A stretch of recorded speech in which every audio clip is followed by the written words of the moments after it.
আক্রমণ করেছে, এক দেশের মুসলমানের উপরে যখন আক্রমণ হয়েছে, গোটা পৃথিবীর সমস্ত মুসলমান যদি আমরা হুঙ্কার ছাড়তাম, এক হয়ে যদি আমরা জিহাদ করার জন্য প্রস্তুত হয়ে যেতাম, কোন কাফের মুশরিকের বাচ্চারা মুসলমানদের দিকে চোখ রাঙিয়ে তাকানোর সাহস পেত না। কথা বলে ঠিক। কিন্তু আমরা আল্লাহ পাকের এই নির্দেশ, আল্লাহ পাকের এই হুকুম ছেড়ে দিয়েছি, ভুলে গিয়েছি। আমরা মনে করছি আমরা যদি কথা বলি আমাদের উপর আক্রমণ আসতে পারে। কিন্তু আপনারা বলুন, এই ভেবে যদি আমরা বসে থাকি, আমাদের উপরে কি কাফের মুশরিকদের নির্যাতন আসবে কি আসবে না? ওরা এক এক করে ধরবে মুসলমান। আজকে কাশ্মীরের মুসলমানদেরকে ধরেছে, আমরা পাশে আছি, কালকে আমাদেরকে ধরবে না এর কোনো গ্যারান্টি নাই। এবং এমন হুঙ্কারও আসতেছে আমাদের উপরে তারা আক্রমণ করবে। এই মুহূর্তে আমাদের এক হওয়ার দরকার আছে না নাই? জোরে বলতে হবে, আছে না নাই? আজকে টুপির ভেদাভেদ ভুলে যেতে হবে। দেখেন, টুপি কিন্তু মূল বিষয় নয়। আমি আপনাদের কাছে জিজ্ঞেস করি, আমরা যেই টুপি নিয়ে মারামারি করতেছি, কার টুপিটা লম্বা, কার টুপিটা খাটো, কার টুপিটা পাস করলে, কার টুপিটা অন্য ধরনের টুপি, এই নিয়ে যে মারামারি করতেছি, আমি জিজ্ঞেস করি, টুপি ছাড়া নামাজ পড়লে নামাজ হবে কি হবে না? জোরে বলেন, হবে কি হবে না? আজকে আমরা আমিন জোরে আসতে নিয়ে মারামারি করতেছি। এই জন্য একদল আরেক দলকে আমরা শত্রু মনে করতেছি, প্রাণের শত্রু মনে করতেছি। যারা জোরে আমিন বলে তাদেরকে আমরা মনে করি ওরা আমাদের প্রাণের শত্রু, আর ওরা আমাদেরকে, আমরা আমিন আসতে বলি, আমাদেরকে প্রাণের শত্রু মনে করে। কিন্তু আমি আবার একই প্রশ্ন করতে চাই, আমিন জোরে আর আসতে তো পরের কথা, আমি সূরা ফাতিহার শেষে আমিন বলবোই না, আমার নামাজ হবে কি হবে না? আপনারা হবে কি হবে না? তাহলে এই নিয়ে দ্বন্দ্ব কেন আমাদের ভিতরে? হাত বুকের উপরে, নাভির নিচে, নাভির উপরে, যেখানে বাঁধি না কেন, আমাদের নামাজ হবে কি হবে না? নামাজ হবে। এই সমস্ত বিষয় নিয়ে আমাদের দ্বন্দ্ব করার সময় নয়। টুপির ভেদাভেদ আমাদের ভুলতে হবে, আমিন জোরে আস্তের ভেদাভেদ আমাদের ভুলতে হবে, হাত বুকের উপরে, নাভির নিচে বাঁধার এই ভেদাভেদ আমাদের ভুলে যেতে হবে। আমরা এক কথায় এই ব্যাপারে কারো কোনো মত আমাদের নাই যে আল্লাহ পাক এক এবং অভিন্ন, আল্লাহর কোনো শরীক নাই। কথা বলেন ঠিক কিনা? যারা আমিন জোরে বলে তারাও বলে আল্লাহ এক, যারা আমিন আস্তে বলে তারাও বলে আল্লাহ এক, যারা টুপি লম্বা মাথায় দেয় তারাও বলে আল্লাহ এক, যারা খাটো মাথায় দেয় তারাও বলে আল্লাহ এক। সুতরাং মৌলিক জায়গায় যেহেতু আমরা এক, এই এক হয়ে কাফের মুশরিকদের বিরুদ্ধে আমরা এক হয়ে যদি স্লোগান তুলতে পারি, তাকবীরের ধ্বনি দিতে পারি, কোন কাফের মুশরিকের সাহস হবে না মুসলমানদের উপর নির্যাতন করার। কথা বলেন ঠিক? আজ থেকে মুসলমানদের যে স্বাভাবিক যে দ্বন্দ্বগুলো ছিল, অন্তত আমরা এখানে যারা আছি, আমরা কি আওয়াজ তুলতে পারি? হ্যাঁ, যারা আমিন জোরে বলুক আস্তে বলুক, কেউ আমাদের দূরের কেউ নাই, সবাই আমরা ভাই ভাই। কথা বলে ঠিক কিনা? এক হয়ে থাকতে পারবো তো ইনশাআল্লাহ? আমরা নিজেদের ভিতরে আর কোনো ভেদাভেদ তৈরি করবো না। আল্লাহ পাক যেন আমাদেরকে বোঝার তৌফিক দান করেন। আমিন। দোস্ত করে আমার আপনাদেরকে একটা কথা বলি, সেটা হলো হুদায়বিয়ার যুদ্ধের কাহিনী। আল্লাহ রাসূল সাল্লাল্লাহু আলাইহি ওয়াসাল্লাম যখন হুদায়বিয়ায় ওখানে গিয়েছিলেন, আল্লাহ রাসূল আগের দিন তিনি স্বপ্ন দেখলেন যে সাহাবায়ে কিরামদেরকে নিয়ে তিনি উমরার কাজ করতেছেন। সাহাবায়ে কিরামদেরকে নিয়ে স্বপ্নে দেখতেছেন যে উমরা করতেছেন। এখন আমি জিজ্ঞেস করি, আল্লাহ রাসূলের স্বপ্ন এটা কি শয়তানের আসর থাকার সম্ভাবনা আছে না? ভুল হওয়ার সম্ভাবনা আছে? আল্লাহ রাসূলের স্বপ্নগুলোও ছিল আল্লাহর পক্ষ থেকে ওহী। এখন সাহাবায়ে কিরাম বলতেছেন, ইয়া রাসূলুল্লাহ, আপনি যেহেতু স্বপ্ন দেখেছেন, আমাদের কোনো কথা নাই, আমরা আগামীকালই আমরা উমরা করার জন্য চলে যাব। সাহাবায়ে কিরাম বলতেছেন, আচ্ছা ঠিক আছে। সাহাবায়ে কিরাম সহ যখন উমরা করার জন্য রওনা হয়ে গিয়েছিল, হুদায়বিয়া নামক স্থানে ওখানে গিয়ে আল্লাহ রাসূল সাল্লাল্লাহু আলাইহি ওয়াসাল্লাম হযরত উসমান রাদিয়াল্লাহু তাআলা আনহুকে পাঠিয়ে দিলেন, যাও তুমি গিয়ে মুশরিকদেরকে বলো, মক্কার মুশরিকদেরকে বলো, তোমাদের সাথে আমরা যুদ্ধ করার জন্য আসি নাই, আমরা শুধুমাত্র উমরা করেই এখান থেকে চলে যাব, আমরা তোমাদের সাথে যুদ্ধ করব না। এই কথা বলে যখন উসমান রাদিয়াল্লাহু তাআলা আনহুকে পাঠিয়ে দিলেন, উসমান রাদিয়াল্লাহু তাআলা ওখানে যাওয়ার সাথে সাথেই কাফের মুশরিকেরা উসমান রাদিয়াল্লাহু তাআলাকে বন্দী করে ফেলেছে। বন্দী করে ফেলার পরে এবার শয়তান দ্বন্দ্ব সৃষ্টি করার জন্য মুসলমানদের কাছে এই সংবাদটা পৌঁছে দিয়েছে যে উসমানকে তারা হত্যা করে ফেলেছে। তারা কি করে ফেলেছে? হত্যা করে ফেলেছে। আসলে কি উসমান রাদিয়াল্লাহু তাআলাকে হত্যা করেছিল তারা? শুধু বন্দী করেছে। কিন্তু দেখেন, আমি যে বিষয়টা বুঝাইতে চাই, আল্লাহ রাসূল সাল্লাল্লাহু আলাইহি ওয়াসাল্লাম আর দেরি করলেন না। আল্লাহ রাসূল সাল্লাল্লাহু আলাইহি ওয়াসাল্লাম তিনি একটা গাছের নিচে দাঁড়িয়ে হাতটাকে সম্প্রসারিত করে দিয়ে তিনি বললেন, হে আমার সাহাবায়ে কেরাম, আমরা দূত হিসাবে, কাসদার প্রতিনিধি হিসাবে আমি আমার উসমানকে পাঠিয়েছিলাম কাফের মুশরিকদের কাছে। দূতকে হত্যা করেছে, আমার প্রতিনিধি উসমানকে হত্যা করেছে। যতক্ষণ পর্যন্ত উসমান হত্যার প্রতিশোধ না নিতে পারবো, ততক্ষণ পর্যন্ত আমি এখান থেকে যেতে চাই না। উসমান হত্যার প্রতিশোধ নিয়েই তারপরে এখান থেকে যাব। আমার সাথে, আমার মতের সাথে কে কে একমত আছো, আমার হাতের উপরে হাত দিয়ে বায়াত গ্রহণ করো। কথাটা বলার সাথে সাথে সমস্ত সাহাবায়ে কেরাম তারা আল্লাহ রাসূল সাল্লাল্লাহু আলাইহি ওয়াসাল্লামের হাতের উপরে হাত দিয়ে বায়াত গ্রহণ করেছে। উসমানকে হত্যা করেছে। উসমান হত্যার প্রতিশোধ না নিয়ে আমরা এখান থেকে আর ফিরে যাব না। এটা আল্লাহ পাকের কাছে এতটা পছন্দ হয়েছে, আল্লাহ পাক কোরআনুল কারীমের আয়াত নাযিল করে দিয়েছেন, ইয়াদুল্লাহি ফাওকা আইদিহিম। আল্লাহ পাক পছন্দ করে বলতেছেন, ও আমার নবী, আপনি যে সাহাবায়ে কেরামের হাতগুলিকে আপনার হাতের উপরে নিয়ে বায়াত গ্রহণ করেছেন, এক হয়ে কাজ করবেন কাফেরদের বিরুদ্ধে, এটা আমার কাছে এতটা পছন্দ হয়েছে, আমি আল্লাহ পাকের হাতটাও সাহাবায়ে কেরামের হাতের উপরে রেখে দিলাম। আমি আপনাদের কাছে জিজ্ঞেস করতে চাই, উসমানকে হত্যা করা হয় নাই, কিন্তু এটা আল্লাহ রাসূল তো গায়েব জানেন না, যার কারণে আল্লাহ রাসূল কি করেছেন? বায়াত গ্রহণ করেছেন। সাহাবায়ে কেরাম গায়েব জানেন না যে উসমানকে হত্যা করা হয় নাই, সংবাদ যা পৌঁছাইছে তাই বিশ্বাস করেছেন। সাহাবায়ে কেরাম যার কারণে কি করেছেন? বায়াত গ্রহণ করেছেন, হাতের উপরে হাত রেখেছেন। কিন্তু আমি জিজ্ঞেস করি, আল্লাহ পাক হাত রেখেছেন কেন? আল্লাহ পাক কি জানেন না যে উসমানকে হত্যা করা হয় নাই? কথাটা বলেন না আপনারা? আল্লাহ পাক তো জানেন যে উসমানকে হত্যা করা হয় নাই, তারপর আল্লাহ পাক কেন হাত রেখেছেন? আসলে বিষয়টা এখান থেকে মুফাসসির ইকরাম লেখেন, আসলে বিষয়টা হলো আল্লাহ পাক বুঝাইতে যাচ্ছেন, বান্দা তোমরা যে এক হয়ে একতাবদ্ধ হয়ে কাজ করার সিদ্ধান্ত গ্রহণ করেছো, এই একতাবদ্ধ হয়ে কাজ করার সিদ্ধান্ত যে গ্রহণ করেছো, এটা আমার কাছে অত্যন্ত পছন্দনীয়। ইয়াদুল্লাহি ফাওকা আইদিহিম, হাদিসের ভিতরে আল্লাহ রাসূল সাল্লাল্লাহু আলাইহি ওয়াসাল্লাম তিনি বলেছেন, হ্যাঁ, ইয়াদুল্লাহি আলাল জামাআ, কেউ যদি এক হয়ে কাজ করার সিদ্ধান্ত গ্রহণ করে, আল্লাহ নুসরত আর সাহায্য ওই ব্যক্তির উপরে, ওই দলের উপরে আল্লাহ পাক বিশেষ রহমত, বরকত আর নুসরত আর সাহায্য আল্লাহ পাক নাযিল করে দেন। জোরে বলুন সুবহানাল্লাহ। আল্লাহ পাক বুঝাইতে যাচ্ছেন, বান্দা তোমরা যদি এইভাবে এক হয়ে থাকো, তাহলে তোমাদের উপরে আমার নুসরত আর সাহায্য আমার সব সময় থাকবে। জোরে বলুন সুবহানাল্লাহ। সুতরাং আল্লাহ পাকের সাহায্য ছাড়া আমরা কোনোদিন কোন কাফের গোষ্ঠী, মুসলমানেরা কখনো কাফের গোষ্ঠীদের বিরুদ্ধে অস্ত্রের বলে তারা বিজয় লাভ করে নাই। কথা বলেন ঠিক কিনা? অস্ত্রের বলে বিজয় লাভ করে নাই। মুসলমানেরা সংখ্যার বলে বিজয় লাভ করে নাই। মুসলমানরা বিজয় লাভ করেছে কার সাহায্যে? জোরে বলতে হবে, কার সাহায্যে? সুতরাং আল্লাহর সাহায্য তখনই আসবে যতক্ষণ পর্যন্ত আমরা এক হয়ে থাকবো। সুতরাং আমরা কখনো কারো সমালোচনা করবো না, একদল আরেক দলের সমালোচনা আমরা করবো না। শাখাগত মাসআলার ভিন্নতা আমাদের থাকতে পারে, কিন্তু মৌলিক জায়গায় তো আমরা সবাই এক। কথা বলে ঠিক কিনা? আল্লাহ পাক যেন আমাদেরকে বোঝার তৌফিক দান করেন, সকলে বলুন আমিন। আমার মুসলমান ভাইয়েরা, গভীর মনোযোগ।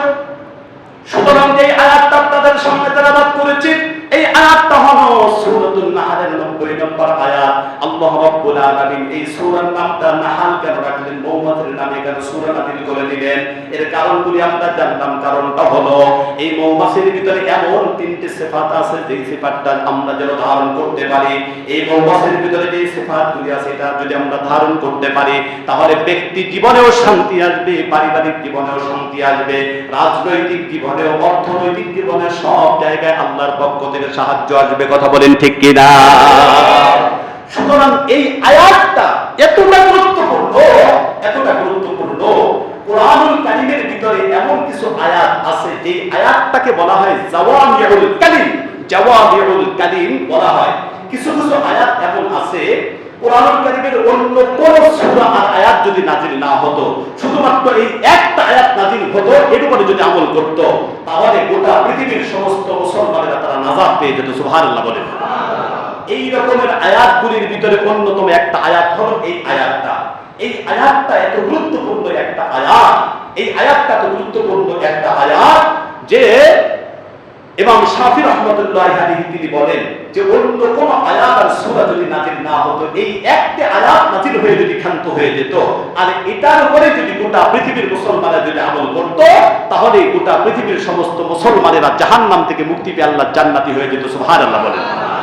সুতরাং এই আয়াতের গুরুত্ব আছে না, জরুরি আছে না? এই আয়াতের ভিতরে আল্লাহ রাব্বুল আলামিন তিনটি আদেশ করেছেন এবং তিনটি নিষেধ করেছেন। কয়টি আদেশ জোরে বলুন তো ভাই? তিনটি আদেশ। আর কয়টি নিষেধ? তিনটি নিষেধ করেছেন। এই তিনটি আদেশ এবং তিনটি নিষেধ করে এরপরে আল্লাহ পাক বলছেন ইয়াইজুকুম, হে আমার বান্দা আর বান্দিরা, তিনটি আদেশ এবং তিনটি নিষেধ করে আমি বলছি, এই নসিহতটা অন্য কেউ করছে না, আমি আল্লাহ পাক নিজেই তোমাদেরকে ওয়াজ করে শোনাচ্ছি। সুবহানাল্লাহ বলেন। আল্লাহ পাক যেটা বলতেছেন ইয়াইজুকুম, আমি নিজেই তোমাদেরকে ওয়াজ করতেছি এই তিনটি আদেশ এবং নিষেধের। সুতরাং এর গুরুত্ব কি কম নাকি বেশি? কম বেশি নাকি অনেক বেশি? অনেক বেশি। গভীর মনোযোগ। শেষ করে দিব, সময় শেষ হয়ে গেছে। আমার মুসলমান ভাইয়েরা গভীর মনোযোগ। আল্লাহ রাব্বুল আলামিন এই আয়াতে বলছেন ইন্নাল্লাহা ইয়া'মুরু বিল আদলি ওয়াল ইহসান ওয়া ইতা'i যিল কুরবা ওয়া ইয়ানহা 'আনিল ফাহশা'i ওয়াল মুনকারি ওয়াল বাগই ইয়া'iদুকুম লা'আল্লাকুম তাযাক্কারুন।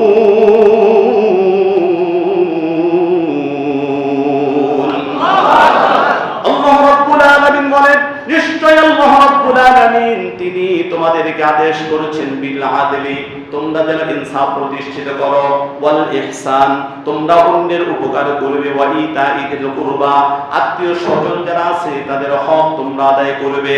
এই তিনটা হলো আদেশ, আর তিনটা হলো নিষেধ। ওয়া ইয়ানহা, আর তোমাদেরকে আল্লাহ রাব্বুল আলামিন নিষেধ করতেছেন আনিল ফাহশাই, অশ্লীল কাজকর্ম করার থেকে। দ্বিতীয় নম্বর হল ওয়াল মুনকার, অপছন্দনীয় কাজকর্ম করার থেকে। ওয়াল বাগই, এবং সীমালঙ্ঘন করার থেকে। এই তিনটা বিষয় তোমাদেরকে আল্লাহ রাব্বুল আলামিন নিষেধ করতেছেন। অশ্লীল কর্মকাণ্ড করবে না, কাজকর্ম করবে না, অপছন্দনীয় কাজকর্ম তোমরা করবে না, সীমালঙ্ঘন তোমরা করবে না। ইয়াইদুকুম, আল্লাহ পাক বলছেন এই ছয়টা বিষয়ের নসিহত তোমাদেরকে আমি করলাম, লাআল্লাকুম তাযাক্কারুন, তোমরা যদি এই ছয়টা বিষয়ের উপরে ঠিকভাবে আমল করতে পারো, আমি আল্লাহ রাব্বুল আলামিন দুনিয়াতেও তোমাদের মান আর সম্মান উন্নীত করে দিব, এবং কিয়ামতের দিন জাহান্নামকে হারাম করে দিয়ে জান্নাতের ফয়সালা করে দিব। এর ভিতরে এক নম্বর হলো গভীর মনোযোগ। এক নম্বরে যে নির্দেশটা আল্লাহ রাব্বুল আলামিন প্রদান করছে, সেই নির্দেশটা হলো তোমরা ইনসাফ প্রতিষ্ঠিত করো, সব জায়গায় তোমরা ন্যায় এবং ইনসাফ তোমরা প্রতিষ্ঠিত করো। এই ইনসাফ এবং ন্যায়, আমি আপনাদের কাছে জিজ্ঞেস করি, আমাদের সমাজে কি আসলে কি ঠিকমতো আছে নাকি কমে গেছে? ইনসাফ কিন্তু কমে গেছে। এই ইনসাফটা বর্তমান সোনার হরিণের মতো হয়ে গেছে। আমরা ইনসাফ, আমরা সবাই দেখি যার স্বার্থ শেষে হাজির করে, নিজের স্বার্থ হাসিল করতে গিয়ে যদি অন্যের উপর জুলুম করতে হয়, অন্যের উপর জুলুম করবে। কিন্তু ইনসাফ আমাদের সমাজ থেকে আস্তে আস্তে বিদূরিত হয়ে গেছে। কথা বলেন ঠিক কিনা? কিন্তু আল্লাহ রাসূলের দিকে তাকান, আল্লাহ রাসূলের দিকে তাকাইলে দেখবেন আল্লাহ রাসূলের দোলনা থেকে নিয়ে একেবারে কবর পর্যন্ত সব জায়গায় আল্লাহ রাসূল সাল্লাল্লাহু আলাইহি ওয়াসাল্লাম সেই একেবারে দোলনায় থাকা অবস্থায়, শিশু বাচ্চা থাকা অবস্থা থেকে আল্লাহ রাসূল সাল্লাল্লাহু আলাইহি ওয়াসাল্লাম তিনি ইনসাফ প্রতিষ্ঠিত করতে শুরু করে দিয়েছেন। যেমন আল্লাহ রাসূল সাল্লাল্লাহু আলাইহি ওয়াসাল্লাম যখন একটু বড় হয়েছেন, বড় হওয়ার পরে আল্লাহ রাসূলের দুধ মা হালিমাতুস সাদিয়া রাদিয়াল্লাহু তাআলা আনহা তিনি আল্লাহ রাসূলকে জিজ্ঞেস করতেছেন, হে মুহাম্মদ, আমি তোমার কাছে একটা জিনিস একটু জানতে চাই, তুমি বলো তো কি? বলেন মা, আপনি বলেন কি জানতে চান? তখন হালিমাতুস সাদিয়া রাদিয়াল্লাহু তাআলা আনহা তিনি বলতেছেন, তুমি যখন আমার দুধ পান করতেছিলে, ওই সময় আমি লক্ষ্য করেছি, এত চেষ্টা করেছি তোমাকে দিয়ে আমি উভয় দুধ পান করাতে পারি নাই। তুমি সব সময় ডান স্তনের দুধটাই তুমি পান করেছো, কিন্তু বাম স্তনে কখনোই তোমাকে মুখ দেওয়াতে পারি নাই। আমি তো বুঝতাম না কেন। আমি যখনই তোমাকে দুধ পান করতে গিয়েছি, দেখেছি ডান স্তনের দুধটা পান করে তুমি ক্ষান্ত করে দিয়েছো, বাম স্তনে যারা পরিমাণ দুধ কখনো পান করো নাই। আমি জিজ্ঞেস করতে চাই এটা কি কারণ, তুমি একটু বলবে? আমার মুসলমান ভাইয়েরা, আল্লাহ নবী বিশ্বনবী মুহাম্মদ রাসূলুল্লাহ তিনি একটু মৃদু হেসে তিনি একটু মুস্কি মুস্কি হেসে দিয়ে বলতেছেন, তিনি বলতেছেন দুধমা, ও আমার মা, আপনি কি বুঝতে পারেন নাই? এটা হলো আমি আল্লাহ রাব্বুল আলামিন আমাকে পৃথিবীতে পাঠিয়েছেন ইনসাফ প্রতিষ্ঠিত করার জন্য। আমি আমার শুরুতেই যদি বেইনসাফি শুরু করে দিই তাহলে আমার উপরে মানুষের আস্থা থাকবে না। আল্লাহ রাব্বুল আলামিন আমাকে বেইনসাফি করার জন্য, আল্লাহ রাব্বুল আলামিন আমাকে জুলুম করার জন্য পৃথিবীতে পাঠান নাই, ইনসাফ প্রতিষ্ঠিত করার জন্য পাঠিয়েছেন। সুতরাং আমি তো জানি, আমি দেখেছি, ওই অবস্থায় আমি বুঝেছি আমার একটা ভাই আছে, ছোট্ট একটা ভাই আছে, সেও দুধ পান করে। এখন আমি মুহাম্মদ যদি উভয় স্থানের দুধটা যদি আমি পান করি তাহলে আমার ভাই কি পান করবে? সে তো কষ্ট পাইবে। এই জন্য আমি শুধুমাত্র ডান স্তনের দুধটাই পান করেছি, আর বাম স্তনের দুধটা আমি আমার দুধ ভাইয়ের জন্য রেখে দিয়েছি। সুবহানাল্লাহ বলে। আল্লাহ রাসূল সাল্লাল্লাহু আলাইহি ওয়াসাল্লাম যারা পরিমাণ ইনসাফ কখনো করেন নাই, আমাদেরকে শিক্ষা দিয়েছেন। যেমন বদরের যুদ্ধে রাসূল করিম সাল্লাল্লাহু আলাইহি ওয়াসাল্লাম আশ্চর্য হয়ে যাবেন। বদরের যুদ্ধে রাসূল করিম সাল্লাল্লাহু আলাইহি ওয়াসাল্লাম তিনি যখন সাহাবায়ে কেরামদেরকে বিন্যস্ত করতেছিলেন, সোজা করতেছিলেন, যুদ্ধের জন্য প্রস্তুতি করাচ্ছিলেন, এমন মুহূর্তে আল্লাহ রাসূল সাল্লাল্লাহু আলাইহি ওয়াসাল্লামের হাতে একটা লাঠি ছিল। এই লাঠিতে এইভাবে করে সোজা করতেছিলেন, সোজা কাতারবদ্ধ করতেছিলেন।